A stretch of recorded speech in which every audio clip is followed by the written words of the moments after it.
이번 방송에서 제공하는 투자 정보는 투자 판단에 대한 조언입니다. 방송에서 제공하는 주식의 가치, 가격 상승 및 가격 하락에 대해서는 방송사에서 보장하지 않습니다. 이 시각 헤드라인 뉴스입니다. 검찰의 대표적인 직접수사 부서인 특별수사부가 서울, 대구, 광주 이 세 개 검찰청에만 남고 나머지는 모두 폐지됩니다. 1973년 1월 대검찰청에 설치된 특수부는 46년 만에 역사 속으로 사라지게 됐습니다. 오늘부터 투기지역 투기과열지구의 주택임대업, 매매업 법인과 주택매매업 개인사업자의 주택담보대출에 대해 LTV 40% 규제가 적용됩니다. 금융위원회와 금융감독원은 14일 부동산 시장 보완 방안 중 금융부문 후속조치 시행에 관한 보도 참고 자료를 내고 이와 같이 밝혔습니다.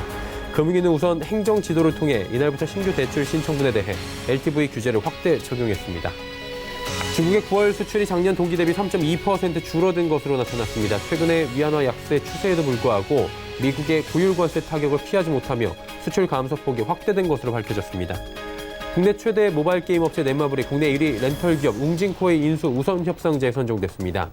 넷마블은 웅진 싱크빅이 보유하고 있는 웅진코웨이 지분 25.08%를 1조 8,300억 원에 인수하겠다고 제시한 것으로 알려지며 게임과 렌털 업종의 결합이 내는 시너지 효과에도 귀추가 주목됩니다.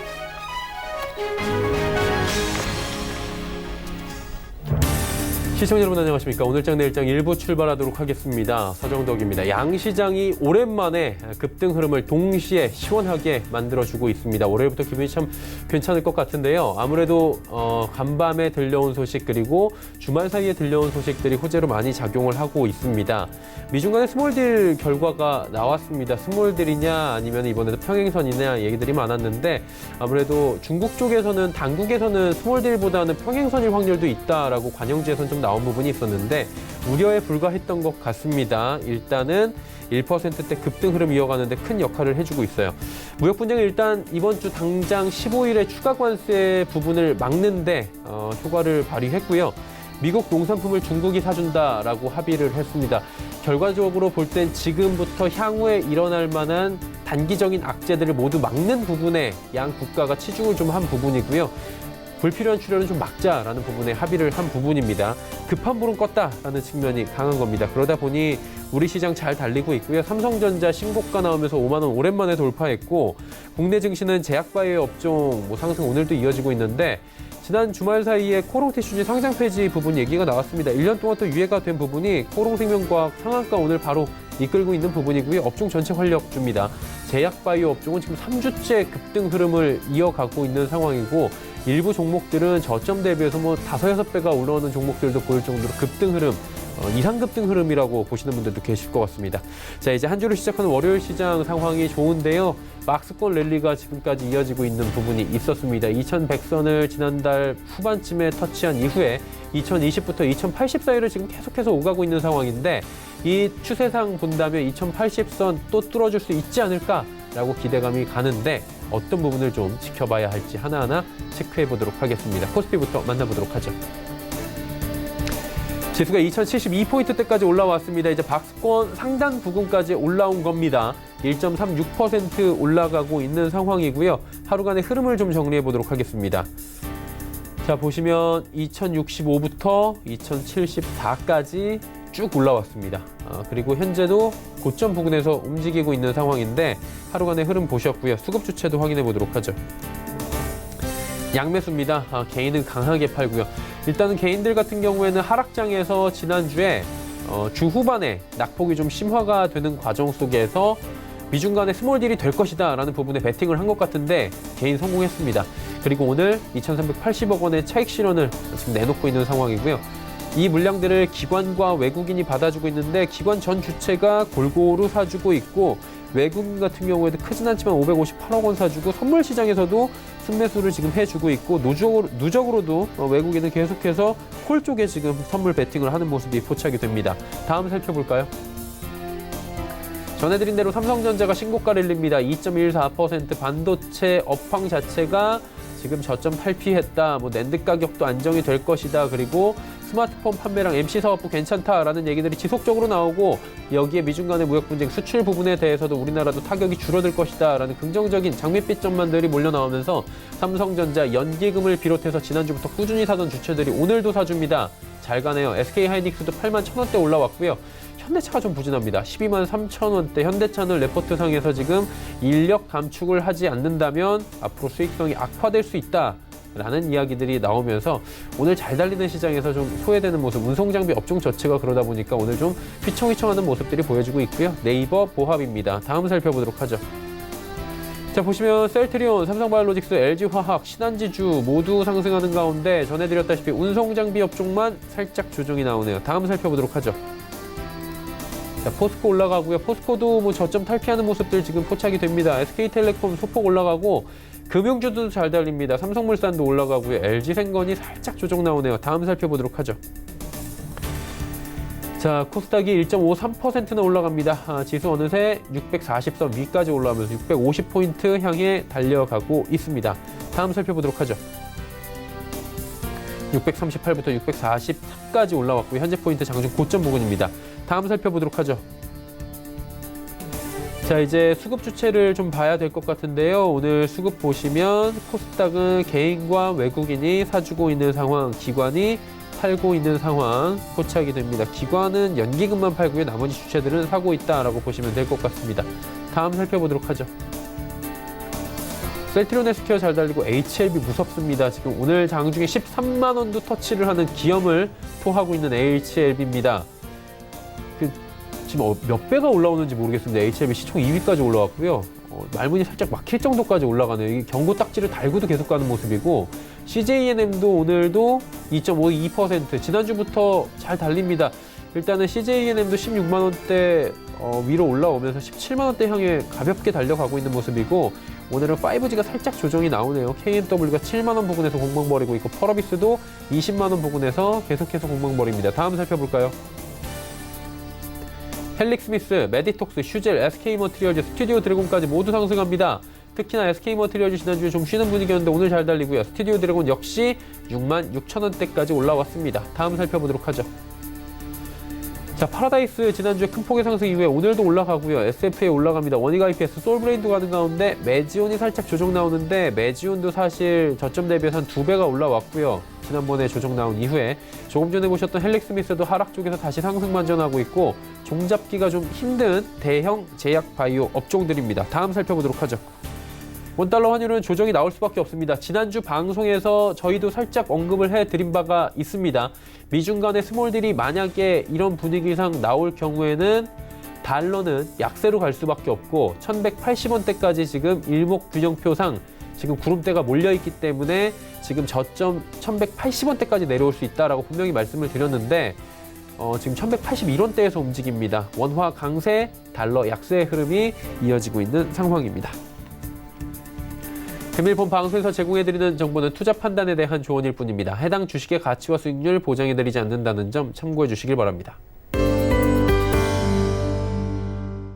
시장 이슈 하나하나 정리해 보도록 하겠습니다. 오늘은 펠리즈 투자리서치 김민수 대표와 함께합니다. 안녕하세요. 네, 안녕하십니까. 시장 잘 달립니다. 기분 좋게 월요일 맞이하고 있는 것 같은데 이번 주 이슈들 이제 좀 체크를 해봐야 될 것 같아요. 어떤 이슈들이 있나요? 네, 일단 이번 주말 사이에 나왔던 스몰딜과 관련된 부분들이 아무래도 시장에서는 긍정적으로 작용을 한다고 봐야 될 것 같고요. 그렇죠. 그와 관련돼서 이번 주 계속 확인해야 될 주요 지표들 하나씩 정리해서 말씀드린다고 한다면요. 일단 오늘 월요일 같은 경우 아직 시장에서 그렇게 크게 반응은 하지 않고 있는데 이 주기적 감사인 지정제 사전 통지로 바뀌게 됩니다. 그렇다는 얘기는 상장법인의 외부 감사인이 금융당국에서 지정을 하게 되고요. 그렇게 되면은 일단 기존의 어떤 선택에 의한 부분이 아니라 어떤 강제 조항 비슷하게 들어온다라고 했었을 때 그러면 이제 바이오주나 금융주 같이 산업의 특수성을 고려한 감사가 아직 반영이 되기는 보통 일반 기업들과 같이 동일하게 적용된다라고 하게 되면 이에 따른 부담감도 좀 클 수 있다는 부분들도 염두를 해야 될 걸로 보여지고 있고요. 또 하나 오늘부터 삼성전자의 갤럭시 폴드 자급제 모델이 판매가 될 예정입니다. 이거와 관련돼서 삼성전자의 갤럭시 폴드 최근 들어서 국내외로 인기가 상당히 좋은 상황들인데 그에 따라서 여러 가지 여파들, 특히 또 잘 팔린다라고 하게 되면 삼성전자의 전략도 바뀔 수가 있겠고요. 또 하나 갤럭시 폴드 2에 따른 여러 가지 변화들이 또 하나 자신감이 붙을 수가 있겠다는 관점 쪽에서 관련주들의 동향들 또 하나 판매와 함께 같이 지켜봐야 될 부분이라고 생각되고 있고요. 또 하나 세 번째로 중국의 9월 무역 수지가 조금 전에 발표가 됐습니다. 그런 측면으로 봤을 때 중국의 무역 수지와 이제 수출 증가율의 흐름을 최근에 한번 살펴보게 되면 일단 둘 다 고점에서 약간 꺾이는 상황으로 나오고 있고요. 이번에 발표된 지표도 무역 수지가 생각보다 좀 더 축소가 된 흐름들로 나오고 있는데 물론 흑자 기준은 유지를 한다고 하더라도 어떤 지금과 같이 추가적인 관세에 따른 부분들이 영향을 받았다는 부분들과 함께 아직 이번에 딜로 인해서 관세가 더 추가되지는 않았다고 하더라도 여전히 아직까지는 부담 영역에 있다는 부분들이 수출 쪽에서도 말해준다고 봐야 될 것 같고요. 그렇게 되면은 추가적으로 또 위안화 동양 같은 경우도 아무래도 어떤 빠르게 강세로 자리 잡기는 부담스러운 무역 결과다, 무역 수치다라는 쪽으로 바라봐야 될 것 같고요. 10월 15일 날 화요일 날 같은 경우는 제3인터넷 전문은행에 대해서 예비 인가 신청 마감일입니다. 그런데 이쪽은 최근 들어서 제3인터넷 관련된 모멘텀이 많이 떨어져 있기 때문에 지난번에는 푸스가 신청을 했다가 또 패스가 된 상황들이죠. 그런 상황으로 봤을 때 아직 모멘텀이 강하지는 않다고 봐야 될 것 같고요. 또 하나 오늘 HLB가 주가가 강했었는데 또다시 내일은 헬릭스미스에 대해서 또 시장은 주목을 할 수 있다고 봐야 될 것 같고요. 임상 3상 톱라인의 결과가 발표가 될 걸로 보여지고 있는데 이 통증성 당뇨병성 말초 신경증 관련된 쪽에서 3상 보고와 관련된 부분들이 나올 가능성이 있다는 쪽도 염두하셨으면 좋겠고요. 그 밖에 중국의 9월 생산자 물가지수와 소비자 물가지수가 발표가 될 예정인데 특히 최근에 동향을 보게 되면은 일단 생산자 물가지수는 떨어지는데 소비자 물가지수는 아직 고공행진을 펼쳐가고 있습니다. 그렇다는 얘기는 아무래도 소비자 물가지수는 이 아프리카 돼지열병에 따른 여러 가지 식품 관련된 물가를 계속 끌어올리고 있다는 관점 쪽에서 어떤 물가에 대한 부담 때문에 중국 정부가 경기 부양책을 적극적으로 쓸 수 없다는 부분들이 여실히 아직까지는 확인이 된다고 봐야 될 것 같고요. 하나 또 생산자 물가지수 같은 경우는 여전히 아직까지 반등을 하지 못한 채 어떤 생산자 측면 쪽에서의 부담감들은 계속 가중되고 있다는 관점 쪽에서 변화 요인들 체크해야 될 것 같고요. 또 하나 미국의 금융주가 실적 발표를 하면서 JP모건, 시티그룹, 골드만삭스 같은 회사들이 실적을 발표하는데 금리 인하 기조 쪽으로 자리를 잡다 보니까 아무래도 실적에 대해서 강하게 턴하기는 조금 눈높이가 많이 낮아져 있다는 쪽으로 바라보고 있고요. 10월 16일 날 수요일 날 같은 경우는 한국은행에서 금통위 금리 결정이 이어질 걸로 보여집니다. 근데 이번에 지금 최근에 전문가들 100%가 다 금리 인하에 대해서 의견을 모아가는 모습만큼 추가로 금리 인하 가능성은 높다라는 쪽으로 바라보시면서 그에 따른 변화들 체크를 해보실 필요는 있는데요. 무엇보다 지금 동향으로 봤었을 때는 주식시장에 따른 어떤 강한 유동성을 공급하는 측면보다는 아마 솔직히 부동산 쪽에 대해서 조금 더 여러 가지 변화가 나오지 않을까라는 쪽도 생각해봐야 될 것 같고요. 두 번째로 한국의 9월 수출입 물가지수와 9월 고용 동향이 발표가 될 예정인데 특히 고용 관련된 지표들 주목해야 될 것 같고요. 최근 들어서 한국의 취업자 수와 실업률 추이를 보게 되면 취업자 수는 점진적으로 다시 우상향으로 그래서 좀 더 어떤 긍정적인 모습을 나타내고 있는데 실업률은 계속 또 떨어지고 있다는 최근에 빠르게 떨어지고 있죠. 이런 관점 쪽으로 봤을 때 일단 고용 관련된 지표가 괜찮구나라고 해석할 수는 있겠지만은 좀 더 세부적인 내용을 보게 되면 아무래도 정부의 정책적인 그러니까 즉 여러 가지 정부 재정 지출로 통해서 나오는 부분들에 대해서 같이 영향을 끼치면서 고용이 좀 살고 있구나라는 관점으로 보게 되면 아직 어떻게 보면 한쪽밖에 시선이 갈 수밖에 없는 상황이라고 봐야 되겠죠. 따라서 이런 경기 동향과 같이 움직이는 변화가 나오기까지는 조금 더 시간이 필요하지 않을까 보여지고 있고요. 그 밖에 미국의 연준에서 베이지북이 공개가 될 예정이고 어떤 9월 소매 판매, 8월 기업 재고가 발표가 될 예정인데 특히 소매 판매 관련된 부분들 주목해야 될 것 같고요. 특히 아직까지는 그렇게 크게 마이너스 수치를 보이지 않는 그래도 약간 견조한 모습들을 보여주고 있는데 최근 들어서 소비 관련된 지표들 조금씩 훼손을 가하기 시작한다라고 하게 되면 부담감이 조금씩 있다고 봐야 될 것 같고요. 그 밖에 미국의 기업 실적 쪽에서 알코아 그리고 넷플릭스 특히 알코아 같은 경우는 아무래도 어떤 경기와 관련된 바로미터를 보여주는 관점 쪽에서 관련된 또 종목들의 동향 주목하셔야 될 걸로 보여지고 있고요. 10월 17일 날 목요일 날 같은 경우는 미국의 9월 산업 생산이 발표가 될 예정인데 또 금요일 날도 중국의 9월 산업 생산이 발표되면서 주 후반의 중요한 지표로 확인돼야 될 것 같고요. 하지만 일단 기대감이 조금 더 앞섭니다. 최근 들어서 나오는 월별 산업 생산을 추이를 보게 되면 미국과 중국 모두 다 반등에 성공하면서 확장세로 들어가고 있다는 쪽이 확인이 되고 있는데 이런 추세가 계속 이어나갈지는 조금 더 지표 흐름들을 챙겨봐야 될 것 같고요. 그 밖에 이날 또 롯데 신동빈 회장의 국정농단 그리고 경영비리 관련된 사건을 통합해서 최종 선고가 이어질 예정이다 보니까 롯데그룹 관련주에 대한 동향들도 지켜봐야 될 것 같고요. 마지막으로 10월 18일 날 금요일 날 같은 경우는 두산이 변경 상장됩니다. 그래서 두산과 두산솔루스, 두산퓨얼셀이 분할돼서 상장될 걸로 보여지고 있는데 특히 여기서 연료전지의 성장성과 관련된다라고 하게 되면 두산퓨얼셀을 좀 더 주목해야 될 걸로 보여지고 있고요. 그 밖에 미국에서 유럽산 항공기와 농산물에 대해서 관세를 부과할 걸로 이어지고 있는데 관련된 어떤 회의와 협상과 관련된 부분들 쪽에서 어느 정도 변화가 나오는지는 지켜봐야 될 것 같고요.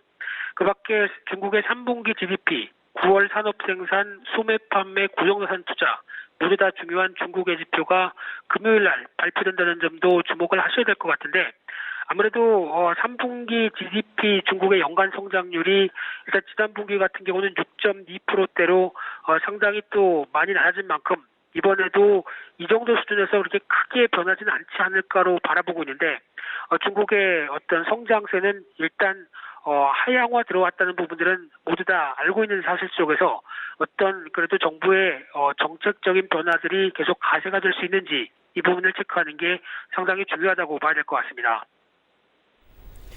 한 주간의 일정들 쭉 정리를 해주셨는데 투자 전략 여쭤보기 전에 지금 좀 급한 걸 먼저 저희가 짚고 가야 될 것 같습니다. 조국 법무부 장관이 조금 전 2시를 기해서 전격 사퇴를 했습니다.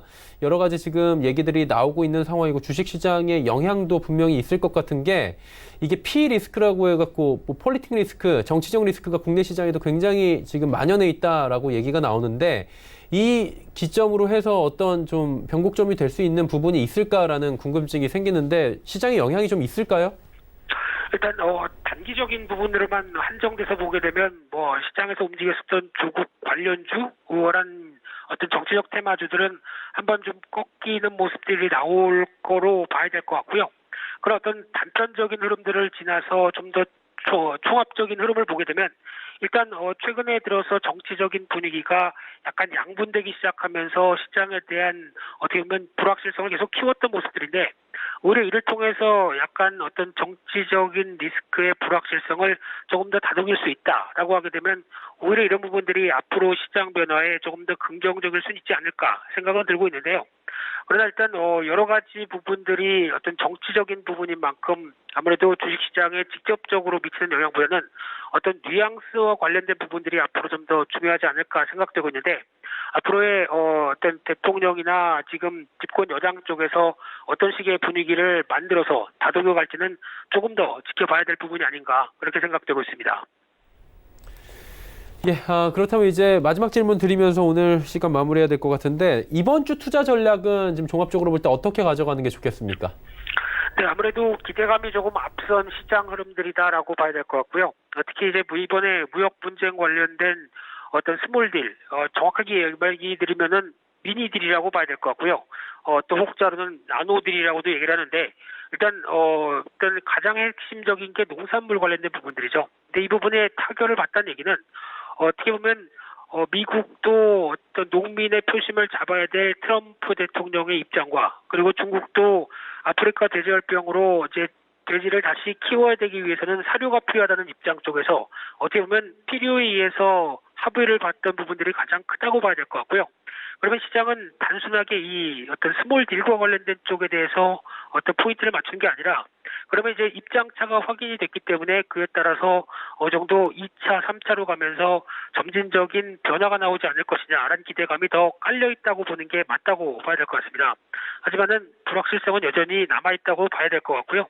그런 차원에서 무엇보다 이 주 중반 이후에 이어지는 또 금통위 금리 결정 그리고 또 미국과 중국의 산업 생산 지표 말씀드렸던 부분들 계속 체크할 필요가 있다고 봐야 될 것 같고요. 게다가 이 어닝 시즌이 들어오기 시작하면서 기업들의 실적 추이 계속 확인을 해보면서 특히 작년 동기보다는 분기별 동향들이 가장 중요하다라는 관점 쪽에서 지난 분기 대비해서 선전하는 모습들을 확인하는지를 계속 체크해야 될 것 같고요. 그렇게 되면 무엇보다 코스피 대형주가 먼저 반응할 가능성이 높다는 관점 쪽에서 주목하셔야 될 것 같고요. 따라서 단기적으로는 코스피가 한 2050선의 지지권을 확보하면서 2100선에 대해서 계속 시도를 할 수 있는지 대표적으로 이에 따른 변화는 환율에서 이어질 걸로 보여지고 있는데 환율이 지금 현재 1185원대를 이탈하면서 워낙 강세가 이어지는 만큼 그에 따른 분위기가 시장에 조금 더 신흥국 중심의 위험 자산에 대해서 긍정적으로 나올 가능성이 높다라는 관점 쪽에서 주목을 하고 있고요.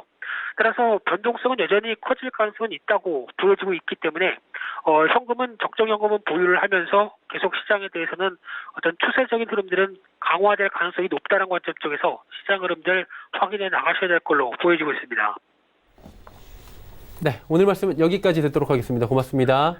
네, 감사합니다. 펠리지 투자인 리서치 김민수 대표와 함께했고요. 이슈 칼럼 이어갑니다.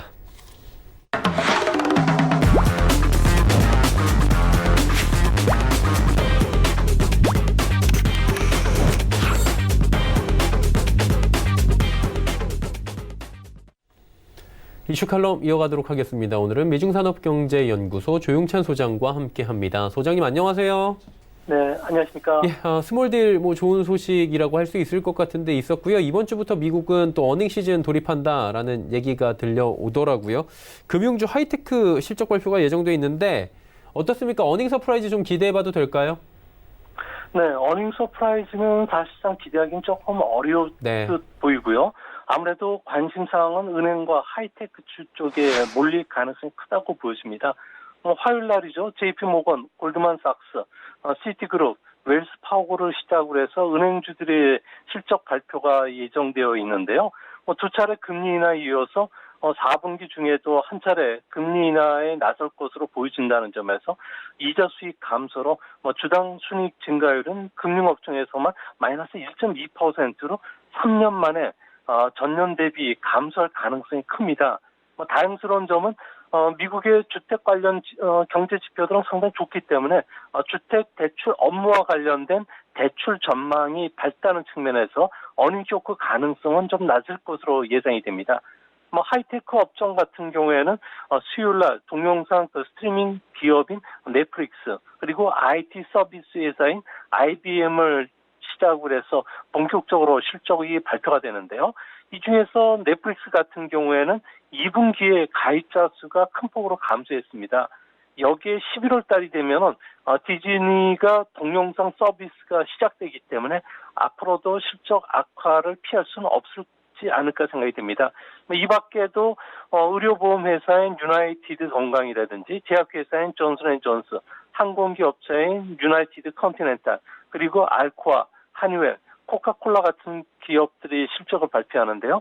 세계 경기 둔화뿐만 아니라 트럼프 행정부가 전자담배 금지를 발표하면서 각종 규제로 인한 실적 경고를 하는 기업들이 많다는 점에서는 아무래도 이번 주에는 미국 증시가 좀 변동성이 큰 주가 되지 않을까 생각이 됩니다. 그러면 3분기 이후에 4분기에는 좀 회복이 될 수 있다 이렇게 저희가 예상을 해봐도 되는 시점인 겁니까? 네, 4분기부터는 실적들이 반등할 것으로 보여지는데요. 리유니티브 집계에 따르면은 3분기 기업 실적 증가율은 전년 동기 대비해서 마이너스 3.1%로 2016년도 2분기에 첫 마이너스 성장이 예상이 됩니다. 업종별로 보면은 에너지 업종이 3분기에 마이너스 33% 감소하고요. 정보 기술 같은 경우에는 마이너스 7.6%로 마이너스 폭이 확대됩니다. 커뮤니케이션 서비스 같은 경우에도 마이너스로 돌아설 것으로 보여지는데요.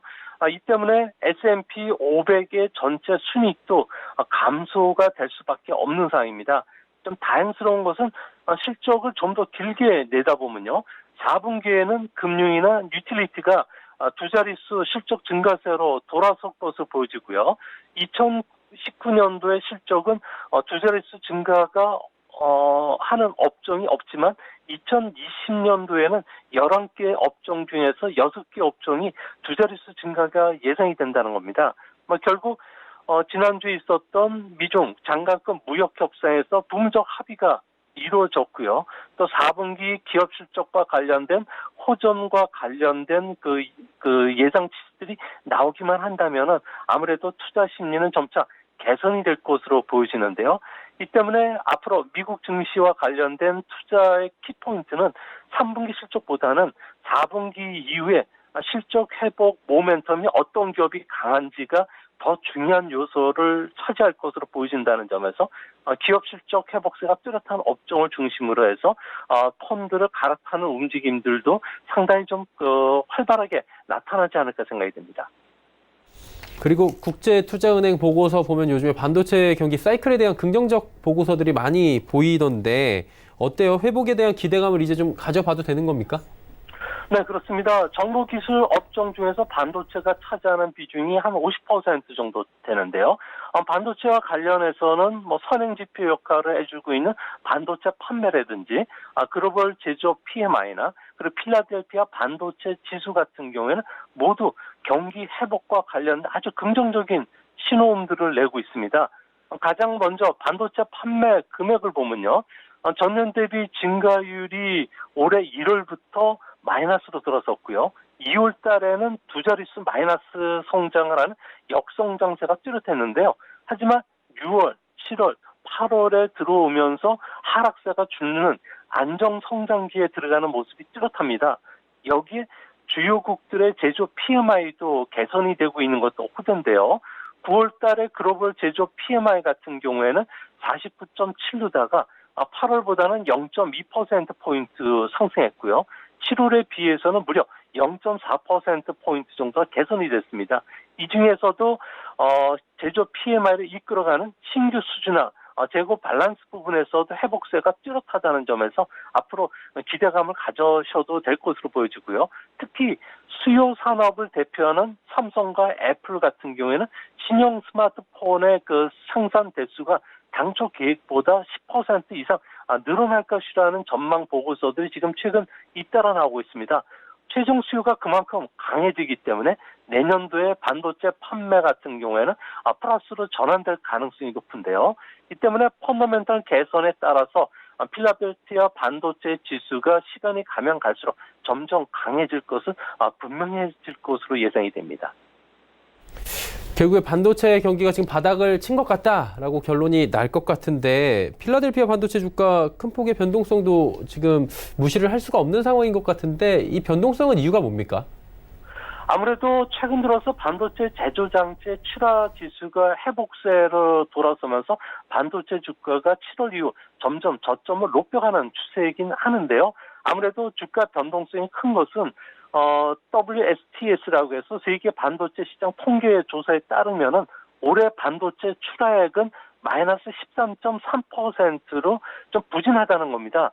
작년에 메모리를 중심으로 해서 전자기기용 특수가 일어났던 데 따른 역기조 현상이 그대로 매출 감소로 이어진 거고요. 또 무역 전쟁이라든지 세계 경기 불확실성이 겹쳐진 게 출하 감소의 주요 원인이 됐던 것으로 보여집니다. 하지만 조금 시각을 좁혀서 보면요. 올해 8월까지 출하 상황을 보면은 전체의 30%를 차지하는 메모리 같은 경우에는 마이너스 성장을 했지만 이 중에서도 금속 산화 반도체죠. 모스 같은 경우에는 손목시계라든지 휴대용 전자 계산기 쪽에 소비 전력이 적게 들어가는 반도체를 중심으로 또 D램이라든지 낸드 프레시를 중심으로 해서는 8월 이후부터는 전년 전월 대비 플러스로 돌아섰다는 겁니다. 이제 앞으로 중장기적으로 보면 낙관적인데요.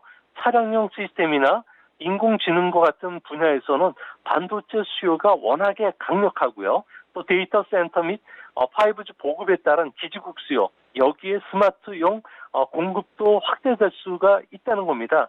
이 때문에 각국이 금융 정책을 완화하고 있는 지금, 그리고 신흥국도 경제 살리기에 적극적이기 때문에 2020년에는 시차를 두고서 세계 경기가 회복이 될 수 있다고 판단할 수 있는 분명한 근거가 되기 때문에 앞으로 반도체 주가 같은 경우에는 단기 급등에 따른 짧은 가격 조정은 계속 있겠지만 중장기적으로는 상승 추세는 거스르기는 힘들 것으로 보여집니다.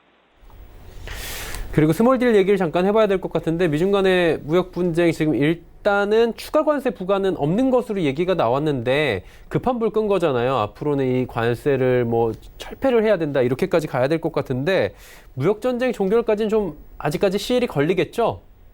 네, 그렇습니다. 지금 스몰딜 같은 경우에도 앞으로 4, 5주간 합의 문서에 정확히 표현을 담아야 되고요. 현재는 말로만 일치한 상황입니다.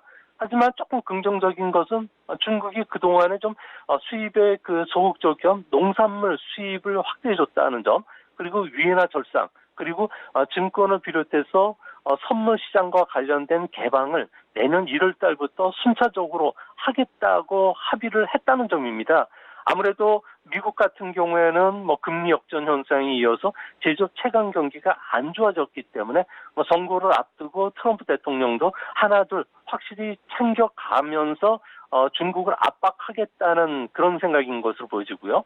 중국 같은 경우에도 이번 목요일날 발표되는 3분기 GDP 성장률 같은 경우에는 6%가 붕괴될 위험이 높다는 보고서들이 계속 나오고 있는데요. 아무래도 경제에 더 이상 타격을 주지 않기 위해서 조금씩 양보한 것은 아닌가 보여집니다. 이 때문에 트럼프 같은 경우에는 앞으로도 2단계, 3단계 무역 협상과 관련된 협의에 이제 계속 착수해야 할 것으로 보여지는데요. 여기서 산업보조금 폐기 문제, 중국 제조 2025와 관련된 재검토 문제, 그리고 집행 감시 수단을 두는 구조적 문제와 관련해서는 중국이 여전히 주권이라든지 핵심 이익에 관한 요구를 하면 딱 잘라 거절하고 있는 상황이기 때문에 1차 스몰 D처럼 2차, 3차 협상에 쉽게 타협점은 찾기가 상당히 좀 어려울 것으로 보여집니다.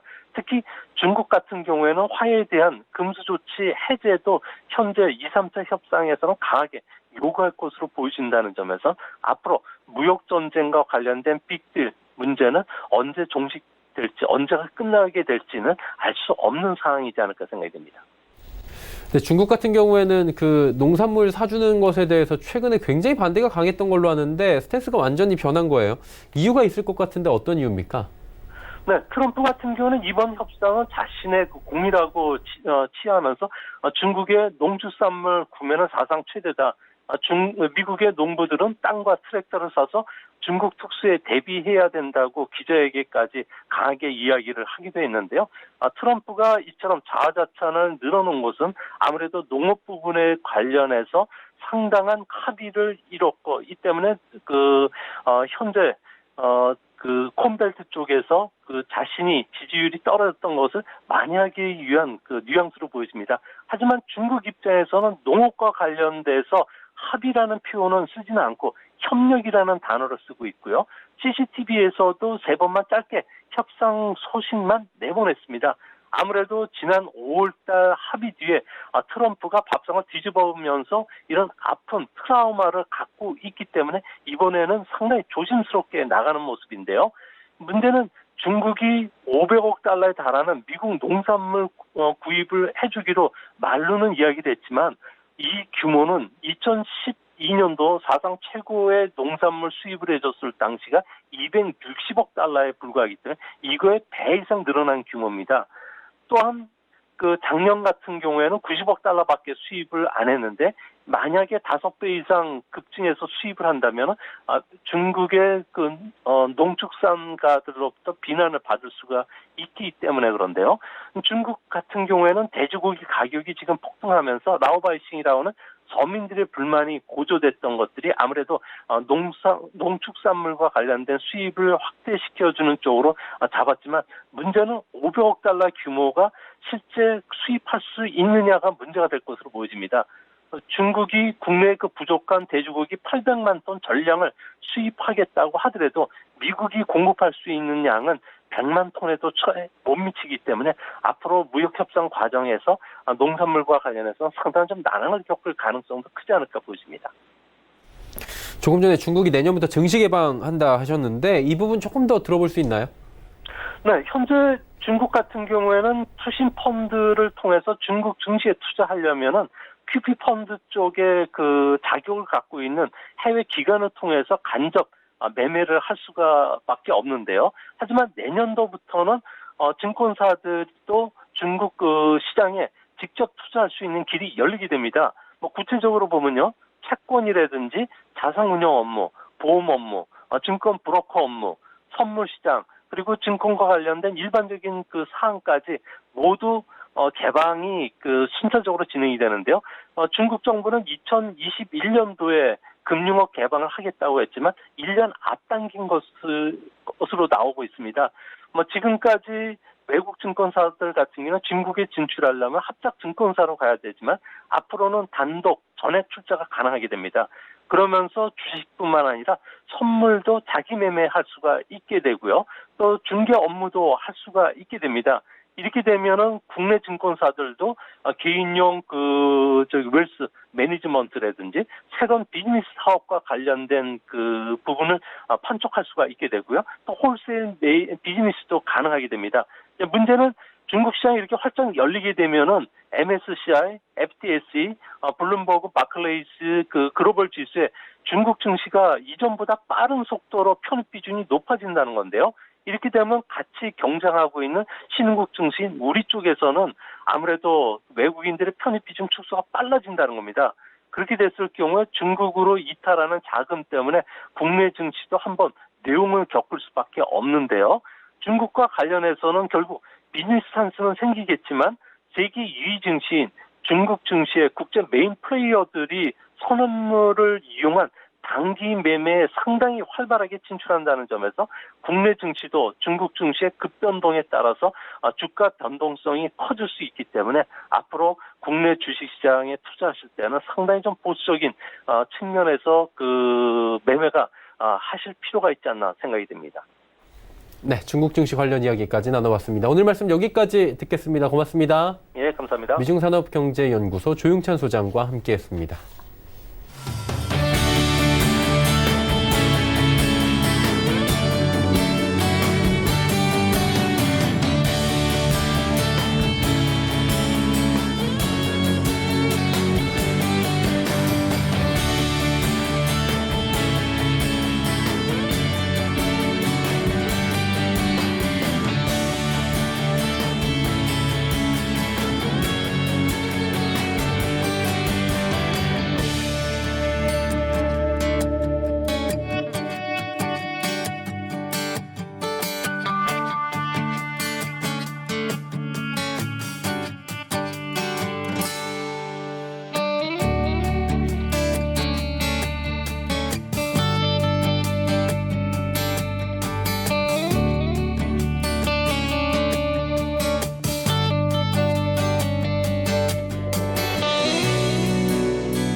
본대채널 1장 1부 함께 하셨습니다. 잠시 뒤 2부 예고해드립니다. 2부에서는 전문가들과 함께 다양한 종목 짚어드리고요. 종목 상담까지 이어가면서 풍성한 시간 또 만들어 드리도록 하겠습니다. 2부에서 뵙겠습니다. 고맙습니다.